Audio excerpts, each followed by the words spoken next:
Today, spaceflight seems like an activity beyond the scope of most people's lives. We spend billions of dollars on sending satellites into orbit and sending robots to the moon, Mars, and beyond, while back here on Earth, people struggle with climate change, healthcare, and general conflict. To many, space seems like a billionaire's playground. On the other hand, spaceflight is one of the strongest drivers of technological advancement and has proven to be able to solve problems previously deemed unsolvable. The clarification of the complex pros and cons has been historically avoided by the space industry, which means you've probably been walking around with very little information about what exactly space is doing for you. We are master's students at the International Space University, and our team project is a global communications roadmap to bring regular people back into the story of space. On this podcast, we're bringing skilled experts into the conversation in order to discuss society's actual stake in the benefits of space travel and to discuss the best ways for space industry communicators to close gaps in those benefits. In this new age beyond the space race, why should you care about faraway space missions? We're getting to the bottom of why space matters and why the biggest obstacle isn't rocket science, but how we talk about it. We have invited a very special guest here today to help us dive into this topic. I would love to humbly welcome Dr. Walter Peeters. Thank you, Dr. Walter Peeters, for being here with us. Will you give our listeners a brief description of your background? First of all, thank you for inviting me. It's a pleasure to be here. What is relevant from my background to the topic we're talking about is maybe I first I've studied engineering and economy in parallel, so I had a double degree, and then went into industry, the traditional industry. And although initially I didn't make such a bad career, in fact, good career,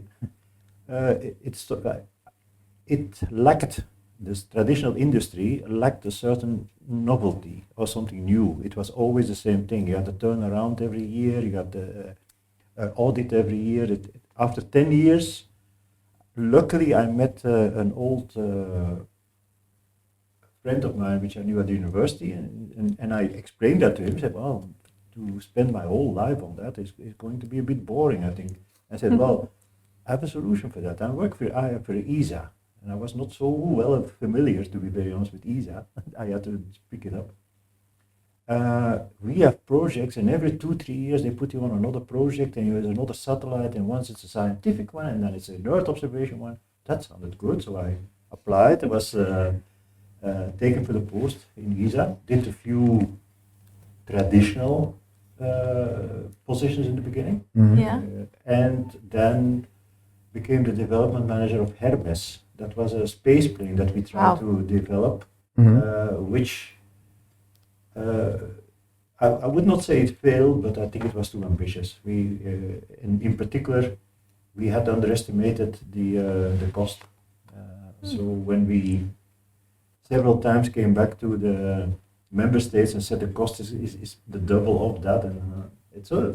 But via Hermes, the idea started to have an astronaut corps, European astronaut corps, and that was my next step in a career.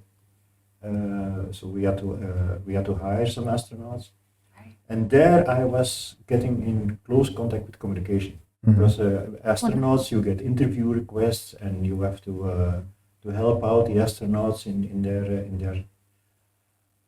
That was a very interesting time. I spent a lot of time in Russia at that time, a much more friendly atmosphere. Yeah. At the end, I got a call from ESA, and I said, "Wouldn't you be interested in teaching at a university, but in a let's say a detached mode? That means ESA continued to be my boss, the organization." Interesting. Okay. So I wanted to prepare myself, and what I did is take a sabbatical year. And during a sabbatical year, I went into my old interest in marketing. And I wrote a book on space marketing around 2000, which is probably still the only book which is there. Please share the title of your book so our listeners can take interest in that, yeah? So, What is the title of your book? Space marketing. Space marketing. Space marketing. It has been even translated in Chinese, by the way. Wow, that's amazing. Yeah. And then I did different steps here in ISU. First professor, then I became dean of ISU, and then I became president of ISU, and now I'm a little bit taking distance, not at all, but a step backward a little bit, and I'm professor emeritus, still at ISU. Of course, during that time of leadership as president, I had to. I was involved very close in communication, putting up a website. Believe it or not, now everybody puts up a website. Putting a website here was quite early. So, with all that background, I hope I can help you with a few of your questions, and I can give you some insight. 100%. Yes. So you've kind of explained that public communication has been very important throughout all of your leadership positions. Were there any specific communication strategies you would emphasize that you guys have employed that have worked really well for you? The problem that we got some very professional companies in to help us with a strategy. Yeah. But what they even found out, to be very honest, and we could have told it before, but you think they are versatile. They were, of course, trained to work with a strategy which is like a marketing strategy. Mm-hmm. And in a marketing strategy, you look at something what you call the 4 Ps. The product, the price, the promotion, and the physical distribution. Whereas we didn't need a number of these things. So the strategy that they developed did not 100% fit ever what we needed to convince the general public. Because we're sitting in a completely different environment. We're not business to business. We're not. Our environment is. We have to look at the different stakeholders. Whereas if you have a marketing campaign, you know who your client is.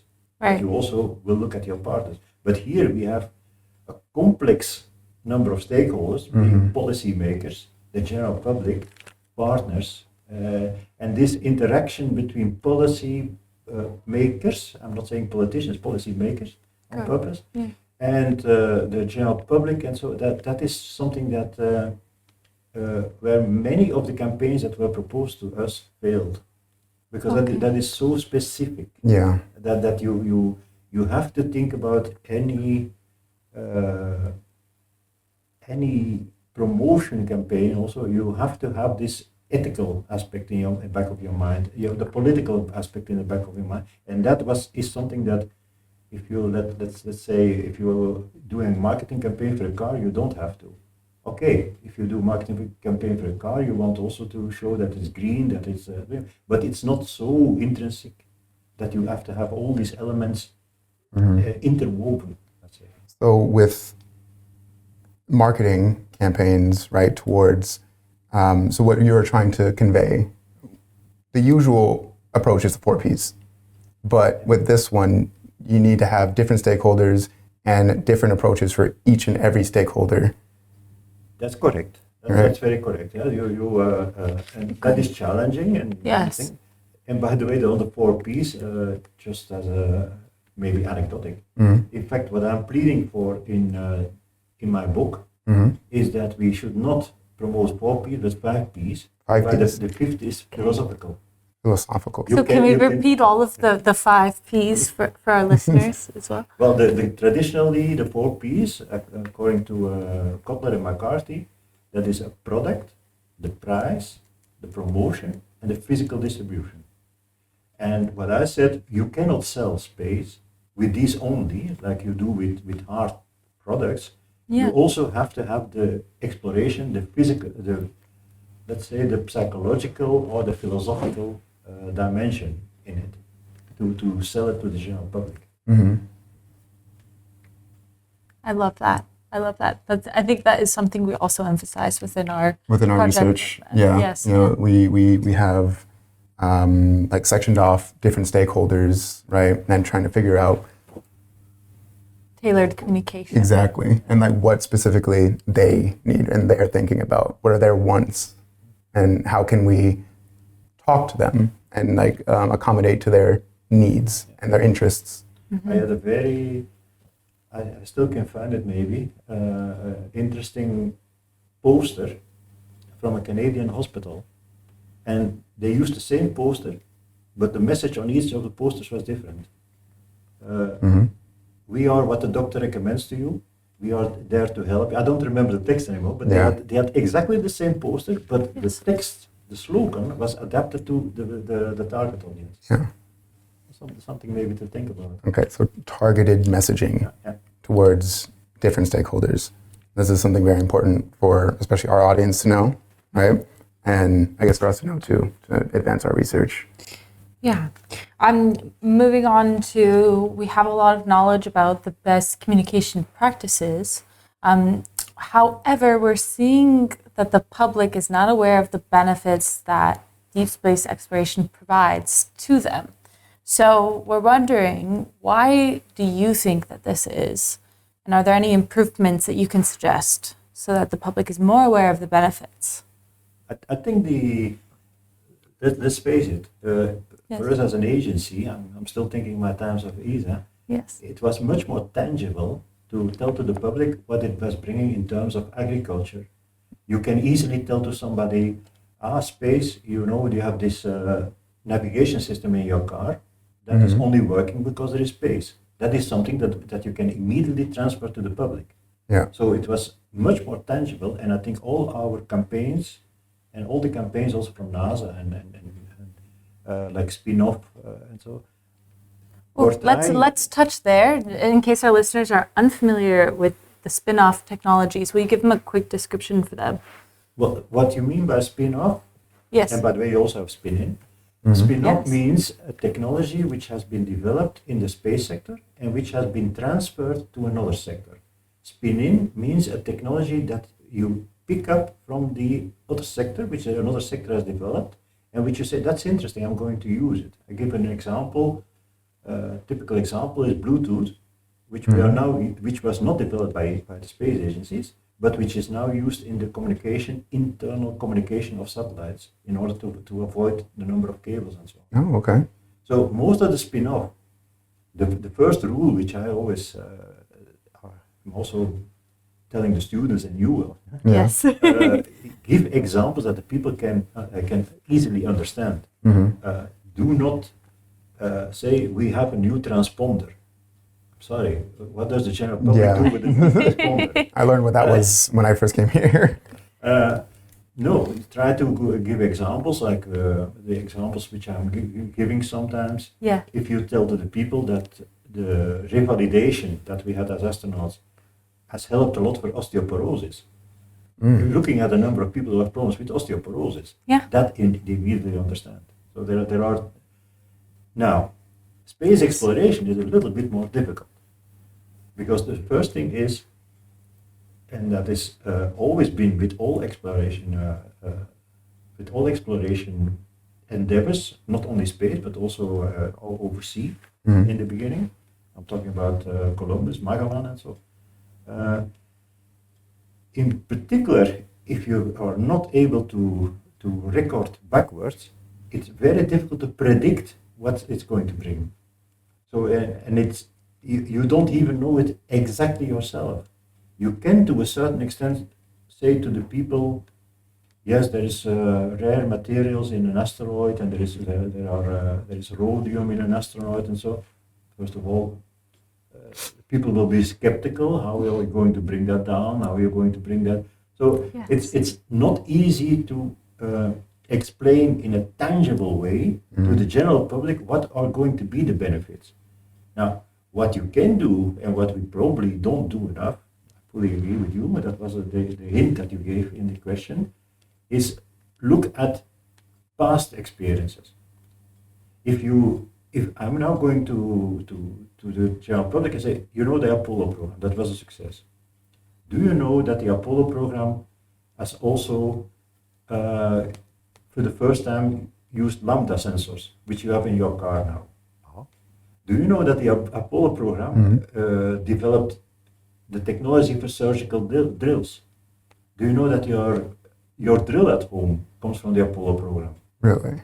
Okay. Do you know that photocopy machines were originated in the Apollo program? Yeah. No, I would. If you, the general public doesn't know, and I think They don't know. And I That's the think thing. there we miss an opportunity. I completely agree. We don't know what's going to happen if we go to Mars, but what is sure is that there will be a spin-off which is bigger than we think, but we cannot tangibly say nothing. I mentioned Columbus, by the way, so you can also use that as an aid. I think Columbus went out to find spices and came back with gold.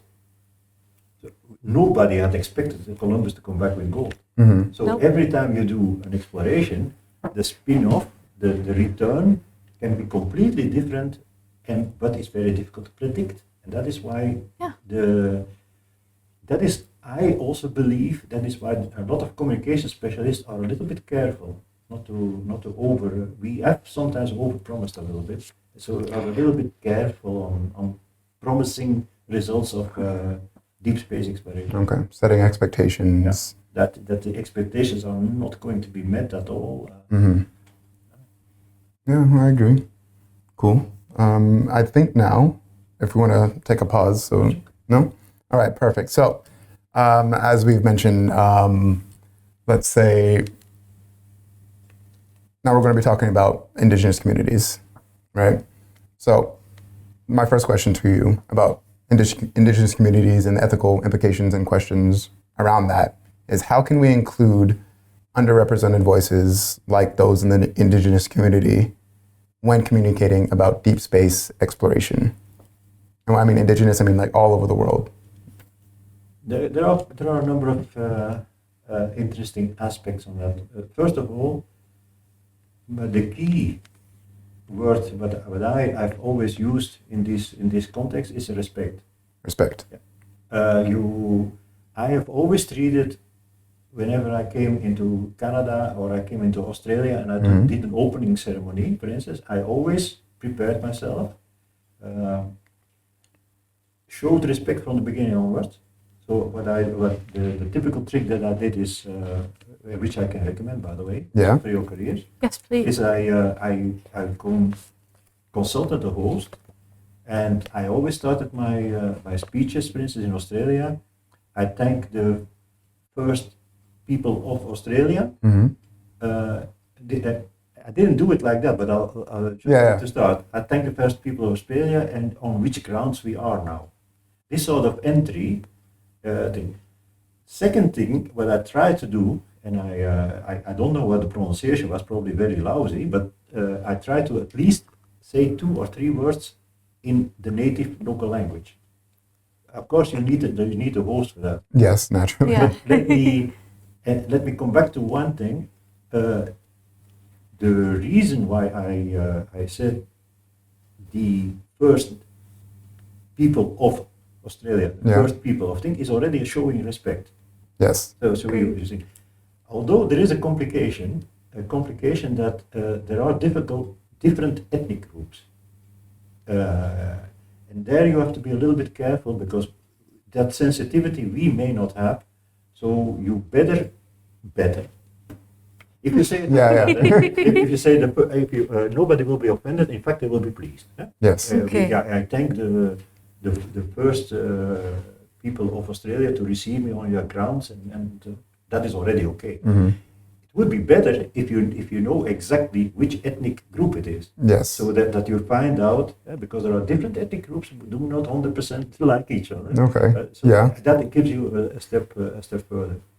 But now there is a complexity on your question. There are so many differences in beliefs, religions, and I accept related to space exploration, not directly related. I'm talking about existence of life on other planets. Some religions are relatively flexible dealing with that. Some religions were really violent against it because it was breaking their logic. Right. think you know the example. If you take somebody like Théa de Chardin, who was never allowed to publish his books, which is a pity because they were fantastic. Now, in some beliefs, for instance, I give an example, the moon is holy. So I know certain ethnic groups who are very upset about the plans that people would drill holes in something which is holy or change the surface. But there is no, and that is going to be a challenge for your approach, your communication. There is not one common problem. There are different sub-problems per ethnic group. So the only advice I can give is tailor your approach, not to indigenous people, first people of thing, but to that specific group. Yeah. I can give you a real example. Please, yeah. Now, it is relatively a logic. One of the aspects where let's say the first people off are confronted with is launch sites.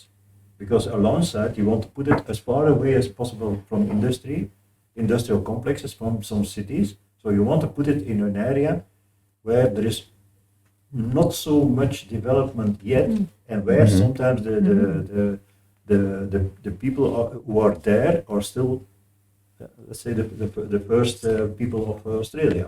Okay. Yeah. So let me give the Australian example. There is a company which has also been a little bit originated by ISU with alumni. Okay. And the company is called Sea Launch in Adelaide. And they are renting the Woomera site from the Australians. The what site? Sorry. Woomera was a very famous launch site in Australia, extremely big. I mean, Australia is big, huh? Due to the projection that we have, Australia always looks small due to the Mercator. The Mercator projection. Yes, the map. Yes. The map. But it is enormously big. If you fly over it and you go from one town to the other and you have to fly 2 hours, you start and don't see anything. Then you start to realize it. So they have an enormous area where they can also have capsules landing. They immediately involved the local community, for instance, to find these capsules because they knew the environment best as trackers. Also to make secure zones in case of a launch. You can ask it better to the local community or to the people who know the area. Yeah. And in this case, it was the first people of Australia. They and it's also better received by the other ones. Yeah. And they even went further and asked the blessing of the rockets and having a sign on the rocket. Okay. So they let these people work a lot with less with written language, but they work a lot with symbols. Wow. So to put some symbols on it. That's and beautiful. that worked very fine. They feel included. Wow. That's what we're talking about. Okay. It's awesome. It's showing that respect that you're talking about. The respect, and they feel included, and they feel part of the whole thing. So one probably never been tried, but now that we're brainstorming, one advice would be for me, from my side, if you're in a certain area, make an advisory committee and be sure that there are first people involved in that.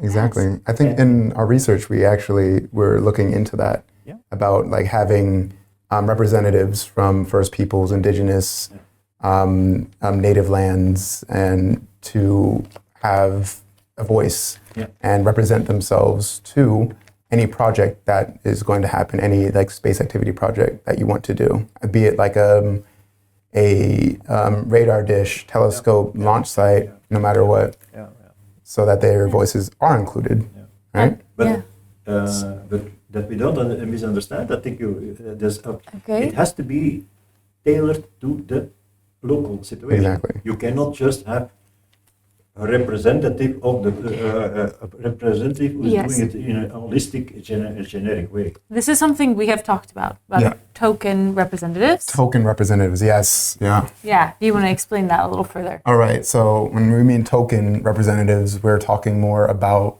having let's say, just a voice, right? So you just pick a random person in a group and kind of just say that this person represents everybody here, right? And only their voice is included, not the actual people's voice. It's just a token.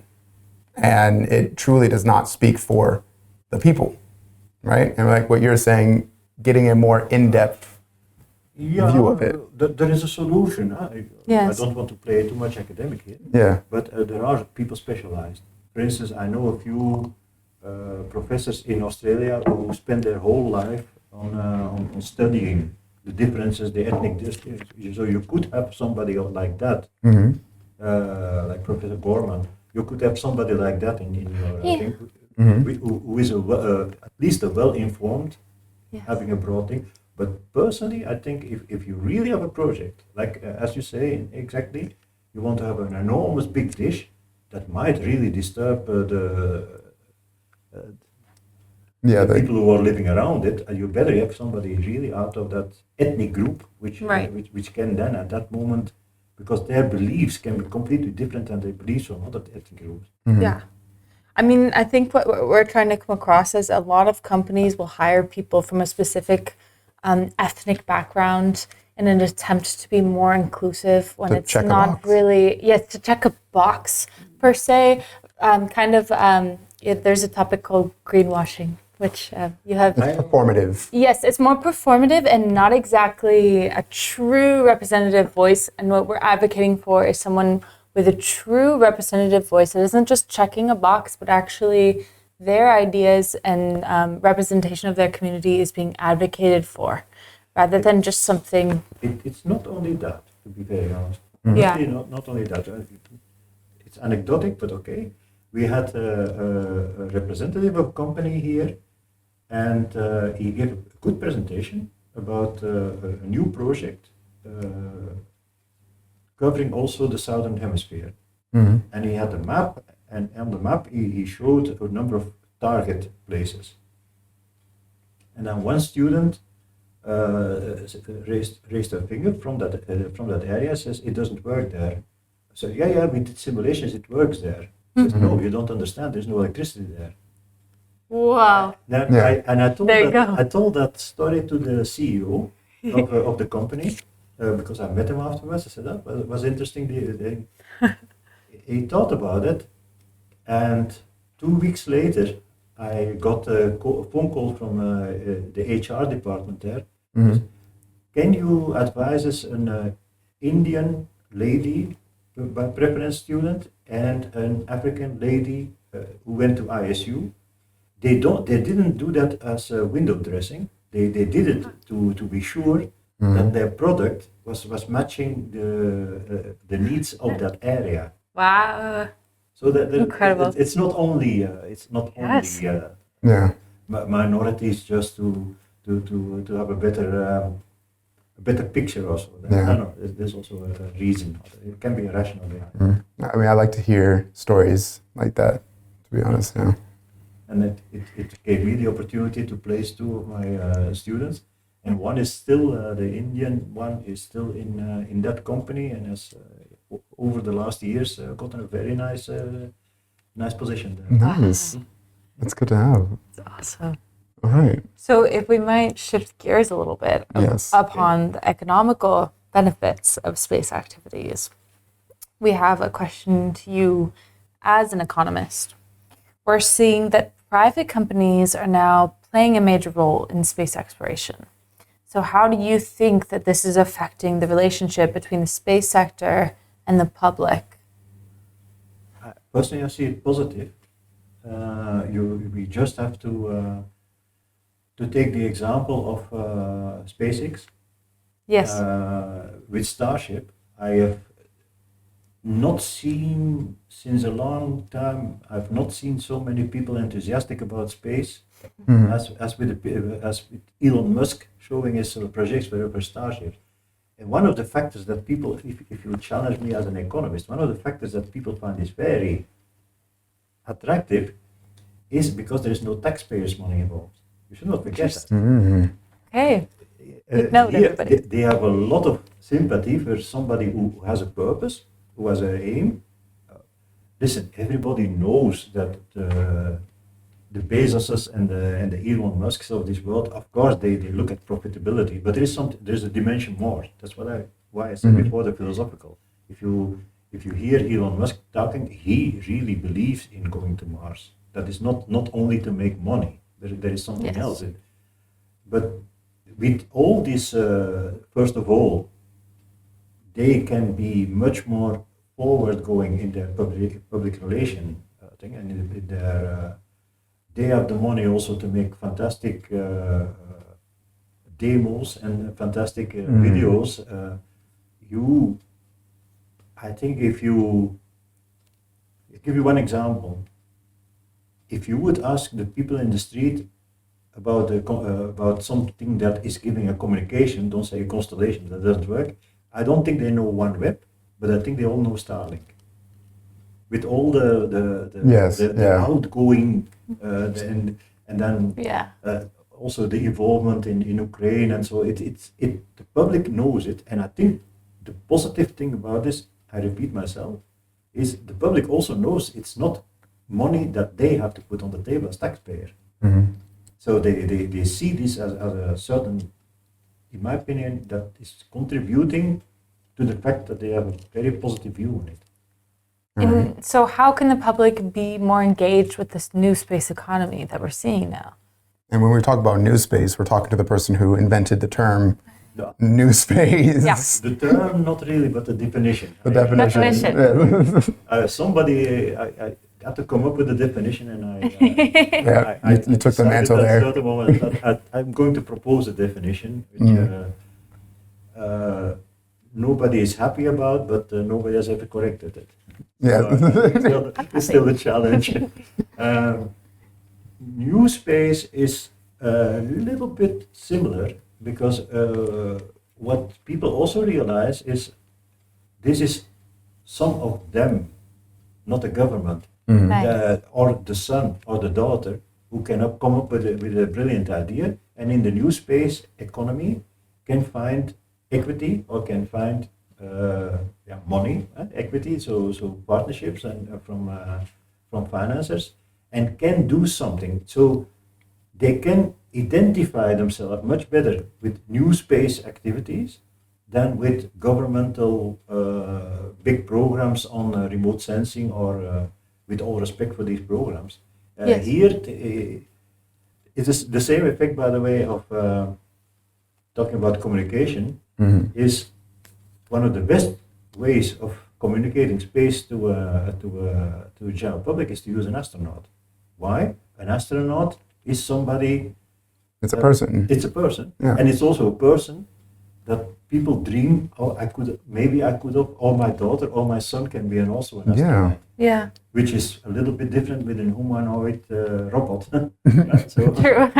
So I think there is the key of to propagate it with the new space, is to dwell onto this thing. This is a chance for everybody. Everybody can enter in the new space world. You cannot enter in the vested space community because the investments are too high. But here, you can, with a little application, with a nice niche product, you can not become billionaire, but you can have a good life and a very creative life. So new space, in my opinion, is easier to sell. It's more accessible, like you said. Because it's accessible and it's tangible. It is something that you can, everybody has somebody in the family or in the extended family who have a startup. It doesn't have to be only in space, but you can also buy a technology. So they know of somebody who has a startup and a little company and is now working with 10 people, and so everybody can associate themselves with that. That's good. I think we touched a little bit about how the new space economy benefits individuals or individual businesses, but also the economy as a whole. We want to just give a quick little description on both of those.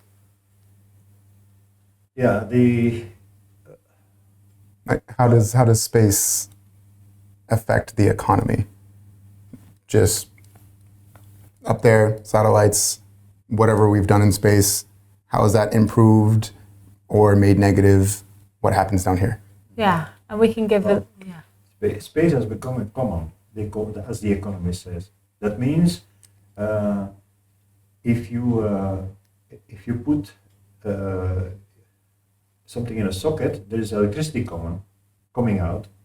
You don't care where the electricity comes from, but you're used that in your house you have electricity. Space is becoming exactly the same thing. I love that analogy. I just want to say that. That's amazing. We're going to use that. That's amazing. You are maybe not 100% aware as a citizen how a satellite works or a navigation satellite works, but you know that you need space as a common in everyday life. And there are good examples, and people are a little bit aware of it.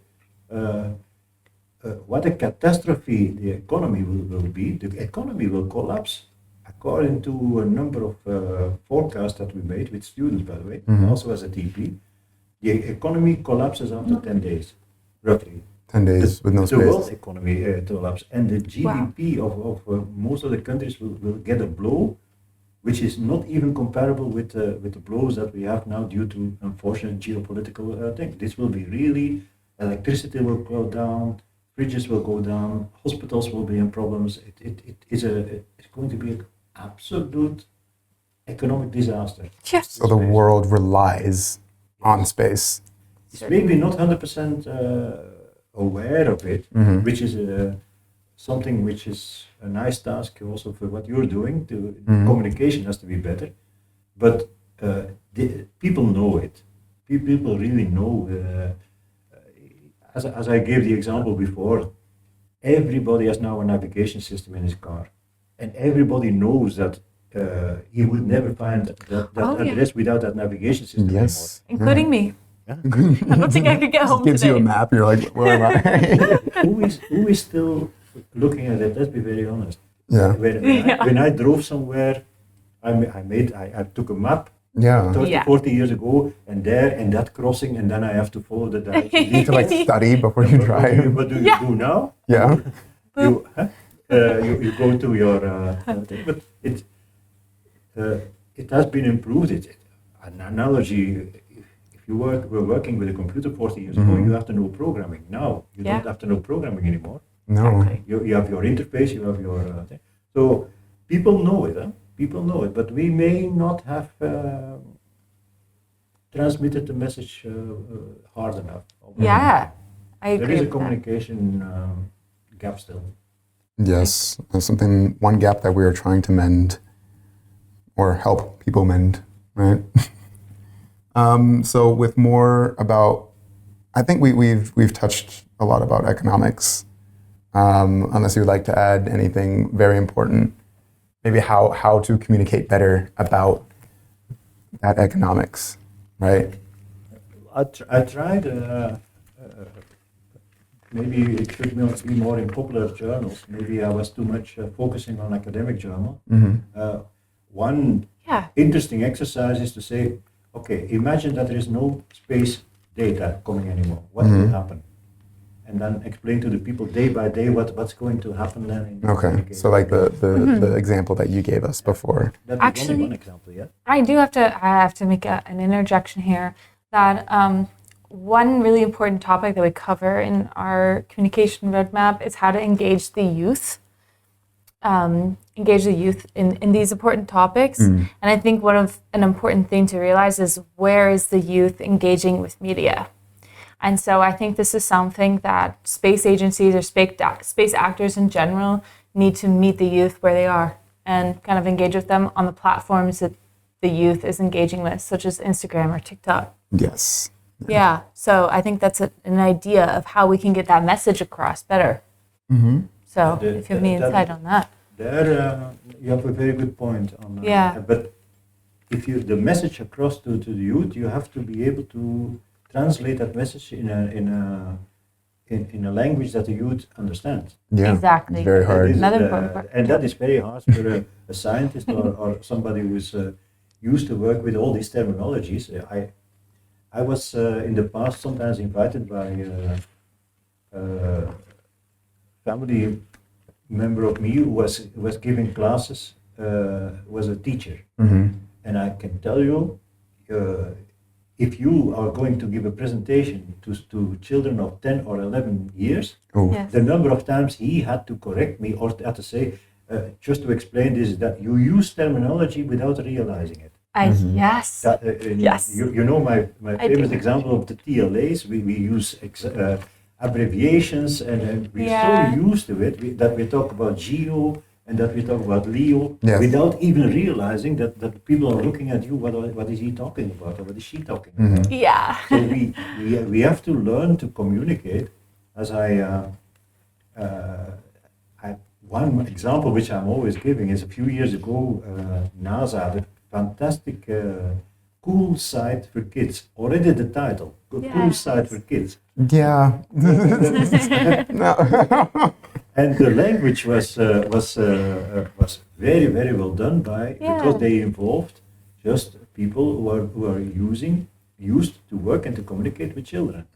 So it was a team of communicators at school level and scientists who made this, and they explain in various plain language what is navigation, what is remote sensing, what is it doing. So just I love knowing that. knowing your audience. That's the thing. No matter which age range, you need to change how you talk to them. And your message has to be tailored to your audience, Yeah. and your communication channel has to be tailored to your audience. Correct. So the first thing you do is, what are my different audiences? And then you make a campaign or you make a communication plan according to each audience, because you probably need another message and you certainly need another distribution channel. We agree. 100%. We agree so much. All right, now we're going to do another hard pivot to a different topic. Okay. Honesty and transparency when it comes to communicating about, let's say, the vulnerabilities and the accomplishments of space activities. So how private and public companies communicate their, what I already said, accomplishments, vulnerabilities. How should they do that? Is there a specific strategy that you want to convey, or have you seen something, an example? Well, the one example that comes to my mind is probably one of the better strategies that I've seen from ESA is about Rosetta.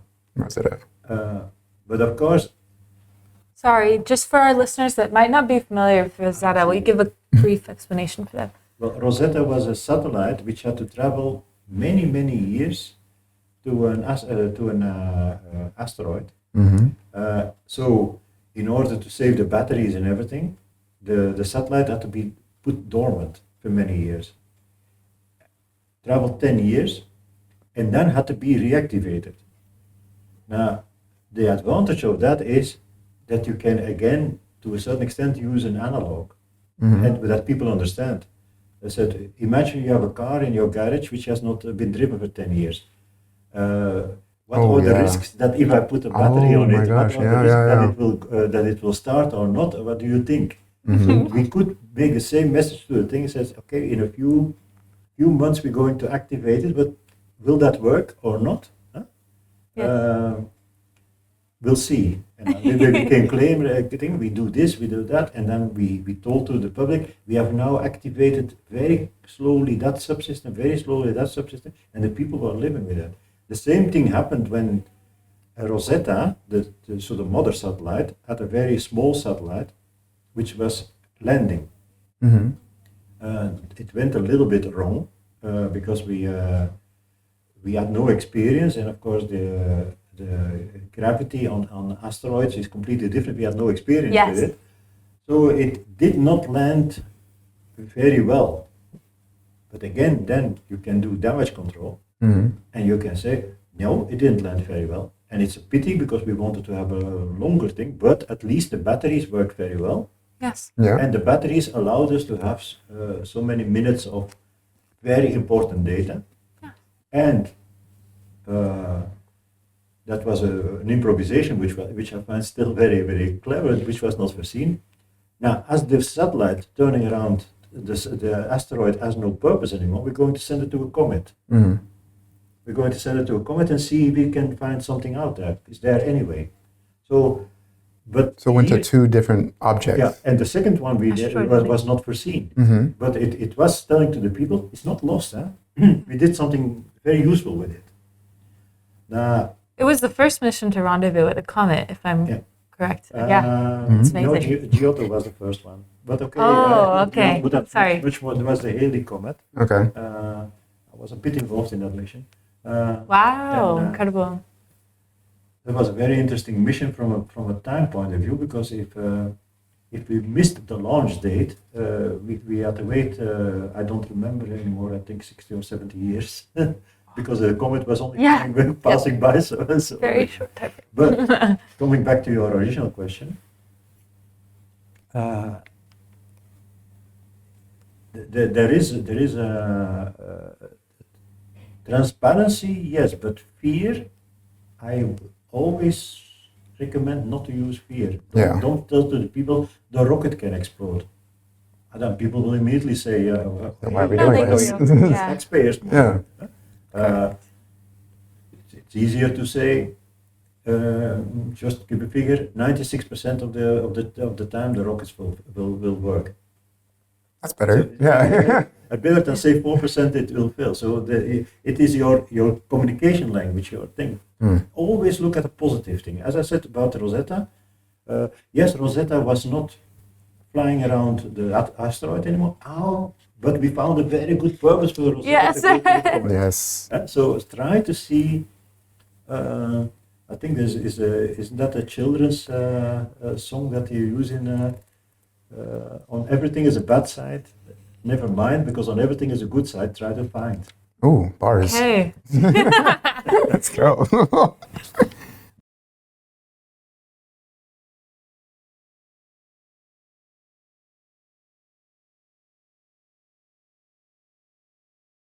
So, some of the questions that were asked, I'm going to ask the first one to Dr. Peeters here. What is a one-word meaning that you can think of when you think about space travel? Space travel, you Yeah. mean humans traveling in space? Exactly. Are you talking Yes. about space tourism or with it? No, just humans traveling in space. So, like, in one word, how would you describe that? In one word? I know. Short. Yeah, it's really hard. I would just say it is a logical continuation of what people have done with an exploratory mindset. When people came and saw the sea, they had to invent something. They made boats. When people saw the birds, they made planes. Space travel is just an extrapolation. Is the next frontier. Which Yeah. is I'm quoting a book a little bit. Yeah. It's not a final frontier, but it's the next frontier that we want to do as humans in our drive for exploration. So, exploration. Yeah. Yes. That I would- think that leads us perfectly into the next question that our public asks. They want to know, when do you think that commercial space travel or space tourism will be feasible? I personally think that this is a little bit deviating from what, in my opinion, will be the first step that we see is what we call point-to-point space travel. Okay. That means we're using suborbital flights to go, for instance, in 70 minutes from Paris to Adelaide. So you go out, Paris to LA. no, in one go. No, Paris to like Los Angeles. No, I'm just using up 180 degrees. Yeah. You go to Australia. Australia, no, not even America. 70 minutes, Europe to Australia. That'll be nice. That is fast. Okay. I think that will be the first thing. If we want, some people have worked on it. It's a bit more quiet at this moment. I know a number of companies like who are working on certain of these planes. That will come not soon, because we're not absolutely working on it. But if the will is there, I am pretty sure. We did a study, by the way, in ISU with the students, like you're doing a study. On what the cost would be compared to, for instance, a Concorde flight. And we made a break-even point. And if you then look at it, what people are going to win in time, and I'm really talking about people where time is money, which are really, can also be like music people who can then musical Yeah. artists and so on. That will be probably the first thing. That can be easily done, let's say, in 15, 20 years, if somebody wanted to. The deep space travel, where we have to again make a distinction. Are we talking about just making this little hub, as we're doing now, flying around the moon? Not so difficult, in fact, to a certain extent. Not Certainly, difficult. when we have the Artemis experience, it will not be so difficult. Is somebody a private company going to jump on that and see a business model in it? Can also do that in, let's say, 20, 25, 30 years from now. Exciting. The very, very deep space travel is going to Mars. There we are, unfortunately, I must say, at a certain moment we were developing a lot of technologies on recycling, closed loop systems. It's gone a little bit silent on that because we put our emphasis on the moon now. There I think we stopped a bit, but there are still, also from if we talk about human, there are still a lot of psychological, physical, physiological aspects which that is not going to happen so fast. That could be another 50, 60 years. Right. And we don't really have, to my understanding, we don't have the technological feasibility to go to Mars at this moment. It's not just an economic issue. Well, it's not only an economic issue. If you look at your reasoning, we also could not have gone with the Apollo flights to the moon because we were not 100% sure if it would work or not. Wow. So I think the factor here is risk aversion and risk acceptance. Wow. I think that's what Elon Musk is saying. If I find volunteers who are willing to take the risk, we can go to Mars. Love that. But the risk is high. But the risk of the Apollo flights was also high. And we're humans, we will take the risks. There are humans that will take the risk. Exactly. There has been surveys that people who are just still in a good shape, let's say 55, 60, the children are out of the house and have their careers. I said, what do I do for the rest of my life? They take the risk. Go to Mars. Right. So perfect. Thank you for answering the questions from the audience. And thank you, audience, for asking that question. Please do drop more questions in the comments below if you want those questions answered. And any comments or critiques, please. We would love to have this dialogue with you. Yeah. And your answers to the questions that we have asked as well. We want to hear. Yes, please. But yes, we'd love to conclude this. No, I want to conclude this podcast by asking you this one final question, right? So why, in your opinion, does space matter? And who does that matter? Who needs to hear that message Who needs to hear that message the most? Yeah. It's relatively obvious. Why does space matter? Because our economy would not be turning as it is now without space. So space has become a common. It is something that we have as electricity. That is something. If we would not have it, it will be a real economic chaos and a real collapse. The second part of your question is very important. It's obviously we have not done a good job in bringing that message to the people. People think still too easy that a navigation system can also work without space. So there we have a bit of a communication gap. So we would have to have in a language that everybody understands, all age categories, we would have to bring that message in understandable language to the general public. Yep. All right, perfect. Thank you for this answer. Yeah, and thank you for coming on with us. We asked you some very difficult questions, and I would like to say that you answered them very well. Yes. So We're very grateful to have you. Yeah. It was a pleasure. Thank you very much. And Thank you. I think your two-way communication, which you described, is quite novel and quite creative. Thank you. But yeah, so like what Walter Peter says, please engage with us in this two-way communication. We would love that, and it will help us out immensely, and hopefully you as well. So thank you, and have a good rest of your day. See you next time.